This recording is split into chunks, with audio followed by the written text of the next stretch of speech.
এই দেখো সন্ধেবেলা সারাদিন তো পাঁচ তরকারি ভাত পায়েস মায়েস করে দেওয়া হয়েছে। এখন এই যে মেয়ে কেক কাটবে। আর এই যে এখানে পাগলাখালির প্রসাদ, জানো তো আমাদের আজকে সোমবার, জানোই না গেলেও প্রসাদ চলে আসে। পাগলাখালির প্রসাদ তো ওখানে রয়েছে, খিচুড়ি পায়েস। এদিকে আমার মেয়ে এই দেখো কানেরগুলো বিকালবেলা পরিয়ে দিয়েছি, কানে ব্যথা ব্যথা করছে। দাদা আছে, দাদার বন্ধুরা এসছে সব। আর ওর পাড়ার দুটো তিনটে বাচ্চা রয়েছে, সবাই মিলে সব কেক কাটা হচ্ছে। তো এই কেক কাটতে গিয়ে কত ঝামেলা বাবা, এই কেক ফেলা ফেলি গায়ে মাখা। এই যে কেকটা আবার ও তুলতেও পারে না, আমার মেয়ে কিছুই পারে না। মনে করে কেকটা শক্ত, আমি আবার একটু উঁচু করে দিলাম, তারপর আবার কেকটা তুললাম। আমাকে আমাকে দিলে আমি তো খেতে চাই না, কেন আমি এই কেক খাই না। আমার এই কেক আমি খেতেই, একমাত্র বাবুজি কেক ছাড়া আমি কোনো কেক খেতে পারি না, এটাই আমার প্রবলেম। আর ঠান্ডাটা সত্যি, এই দেখো ক্যামেরা অন করতে না করতে আমার আবার হাঁচি আরম্ভ হয়ে গেছে। ঠান্ডাটা যেন আমার পিছন থেকে একদম যাচ্ছে না, এত ওষুধ খেলাম এত কিছু, তাও যেন ঠান্ডা যাচ্ছে না। তো এই দেখো কেক কাটা শেষ হলো। আমার মেয়ে স্কুল থেকে চলে এসেছে, এসে নতুন জামা পরে এখানে বসে পড়েছে, এই দেখো। আর কানটা কমেছে মা, ব্যথা কমেছে?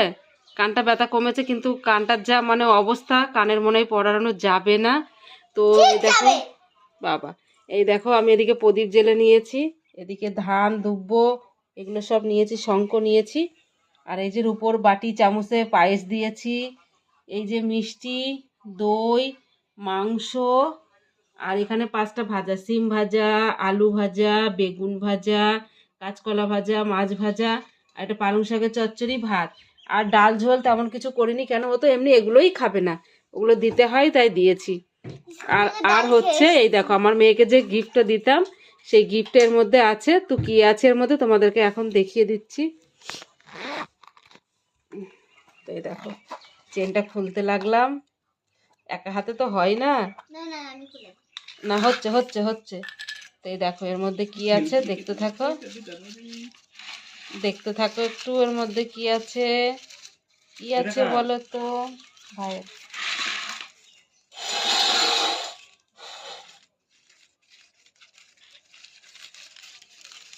এই দেখো, তোমাদেরকে এতদিন দেখাই না, আমার হাতে দেখো কালি লেগেই আছে, বাসন মাজতে কি কালি লেগে গিয়েছে। তো এই দেখো এটা হচ্ছে আমার মায়ের, আমার রানী মায়ের, এটা হচ্ছে কানের। তো এই কানেরগুলো বাবা বলছিল বড় কানের নিতে, আমি বলছি বড় কানে নিয়ে কি হবে, ওর দরকার তখন এইটা, যেহেতু কান ফুটিয়েছে কানে ব্যথা, এই রিংগুলোই পরাতে হবে এখন। তো এই রিংগুলো আমি আমার মেয়ের জন্য নিয়েছি। তাই এই নাও মা, তুমি এটা ধরো, এটা জড়িয়ে দিই না, আমার মেয়ে আবার হারিয়ে ফেলবে, আমার মেয়ে তো সেই মেয়ে বাবা, হারিয়ে ফেলবে। এটা এর মধ্যে করে রেখে দিই। চেনটা লাগাও মা, চেনটা লাগাও, চেনটা লাগিয়ে নাও। হ্যাঁ তোমাকে ওটা আগে হাতে দিয়ে দিলাম। তো এবার আমি ধান দুব্বোটা দিয়ে নিই, আগে আমার মেয়েকে একটা ছবি তুলে নিই। তো এই যে আর তো কেউ মাথায় বাড়িতে তেমন কেউ নেই ধান দুব্বো দিব আশীর্বাদ করার মতো, তো আমি একাই দিই, হয় একা দিতে হয়, না 3জন নাই 5জন এরকম দিতে হয়। তো কেউ নেই, আমি একাই দিই। তো এই দেখো, আর আমার মেয়ে তো সত্যি, আমার মেয়ে বলে না, প্রত্যেকটা বাচ্চাই এরকম খুশি হয়, যে কোনো অনুষ্ঠান হলে নতুন কিছু দিলে পারে প্রত্যেকটা বাচ্চাই খুব খুশি হয়। তো দুব্বো তুলে নিয়ে আসলাম আমি, দুব্বো তুলে তারপরে ধান নেই, ওর ঠাকুমা কোথা থেকে ধানগুলো গুছিয়ে এনেছে কি জানি, আমাদের এখানে তো ধান টান তেমন, আর এবার আড়িও পাতিনি। তো আমার দেখি ধান দুব্বো দেওয়া হয়ে গেল, এবার একটু আমার মেয়েকে একটু আদর করে দিই, একটু ভগবানের ইয়েতে আশীর্বাদ করি। আসল কথা হলো আমার তো ক্যামেরাম্যান নেই, আমার ছেলেকে বললাম একটুখানি ধরতে, ওর হাত লেগে গেছে, ও আর পাচ্ছে না, আমি পাচ্ছি না করে দিয়ে দিল। তো কি করব, আমি নিজে নিজেই ধরি, কারণ আমার তেমন কেউ নেই যে আমার ক্যামেরাটা একটু ধরে দেবে। তো মেয়েকে দই খাওয়ালাম, মিষ্টি খাওয়ালাম, পায়েস খাওয়ালাম, এবার বাকি খাবারগুলো ও একা একা খাবে। আর আমিও তো সারাদিন খাইনি, না খেয়ে রয়েছি, সকালবেলা একটুখানি শুধু চা বিস্কুট খেয়েছি, আমিও কিছু খাইনি। আর আমার বেশিক্ষণ না খেয়ে থাকলে আমার শরীরের মধ্যে কষ্ট হয়, মাথা যন্ত্রণা করে, গ্যাস হয়ে যায়, খুব কষ্ট হয়, আমি না খেয়ে থাকতেই পারি না। তো এটাই হলো আমার প্রবলেম। ধানগুলোকে বেছে দিই, জানো তো, ধান দুব্বগুলো একটু বেছে না দিলে ও যে খাবার খেতে যাবে ওর মধ্যে পড়বে, গলায় বাঁধবে। গুড আফটারনুন বন্ধুরা, সবাই কেমন আছো? আশা করি অনেক ভালো আছো, আমিও মোটামুটি ভালোই আছি। আমার চ্যানেলে তোমাদের অনেক অনেক স্বাগত, অনেক অনেক ভালোবাসা। তো গল্প করতে চলে আসলাম ছাদের উপর, ঘরের মধ্যে আর কত গল্প করব বলো, আর যেহেতু এখন টাইম আছে, আজকে মেয়েটাও পড়তে গেল না, তো ওই জন্য ভাবলাম ছাদের ওপর বসে বসে তোমাদের সঙ্গে গল্প করি। তো আজকে সকালবেলা ঘুম ভেঙেছে, আজকে 7টায় উঠেছি, উঠে নিয়ে হুটোপাটা করে কাজ মাজ সেরে নিয়ে তাড়াতাড়ি করে মেয়েকে গরম জল করে স্নান করিয়ে দিলাম। চাটা খাওয়ার পর স্নান করিয়ে দিলাম, স্নান টান করিয়ে দিয়ে ওকে জামা কাপড় পরিয়ে দিয়ে আমি ঘর দূর সব মানে ঝাড়াঝুড়ো হয়ে গেছিলো আগে, তারপর ঘরটা মুছে নিলাম, ভাত করলাম, সিদ্ধ ভাত করলাম। তো তারপরে আমি স্নান করে নিলাম, স্নান করে নিয়ে আমাদের এখানে যে কালী পুজো হয় ওই মন্দিরে পুজো দিয়ে আসলাম। ঠাকুরের ভিটে করা রয়েছে, তো ওখানে গিয়ে পুজো দিয়ে আসলাম। না খেয়ে পুজো দিয়ে এসে তারপরে হুটোপাটা করে মেয়েকে খাইয়ে দিয়ে চলে গেলাম স্কুলে। স্কুলে যাওয়ার পথে ওর আবার কানে ব্যথা, তো ওখান থেকে ওষুধ কিনলাম। ওখান থেকে ফার্মেসি থেকে ওষুধ কিনে ফার্মেসিতেই ওকে মানে 1 ডোজ খাইয়ে দিয়ে তারপরে স্কুলে দিয়ে আসলাম। স্কুলে দিয়ে এসে বাড়ি এসে আবার ছেলেকে ভাত মেখে খাইয়ে দিলাম। তো আমি তো আর খেলাম না, তো সকালের ভাত রয়েছে, ওরা খাইনি, ছেঁড়া বেড়া করে খেয়েছে, সেই ভাতগুলো সব রয়েছে। আমার আবার হাত লেগে যায়, তো সেই ভাতগুলো রয়েছে। তারপরে এই দেখো পায়েস রান্না করলাম। আমার শাশুড়ি তো সমস্ত ভাজা মাজা সমস্ত করলো, চচ্চড়ি মচ্চড়ি করলো, ওর বাবা মাংস রান্না করলো।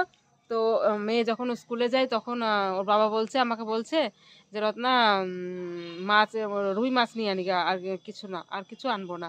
তো আমার মেয়ে বায়না করলো যে না আমি রুই মাছ খাবো না, আমাকে মুরগির মাংস, ও বা খাসির মাংস অত খেতে ভালোবাসে না, আমাকে খাসির মাংস এনে দিবা, খাসির মাংস না আনলে আমি খাবো না, তো এই মুরগির মাংস না আনলে আমি খাবো না। তো তারপর আবার মুরগির মাংস এনেছে, মাছ এনেছে। তো মুরগির মাংসটা দিয়ে ও রান্না করলো, আর বাকি সব আমার শাশুড়ি করলো, আমি পায়েসটা করলাম।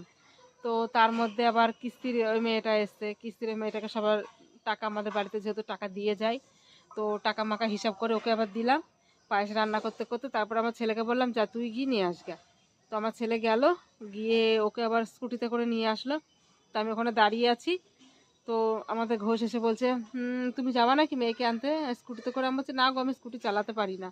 বলছে কি কথা, স্কুটি চালাতে পারো না? আমি বলছি হ্যাঁ আমি চালাতে পারি না।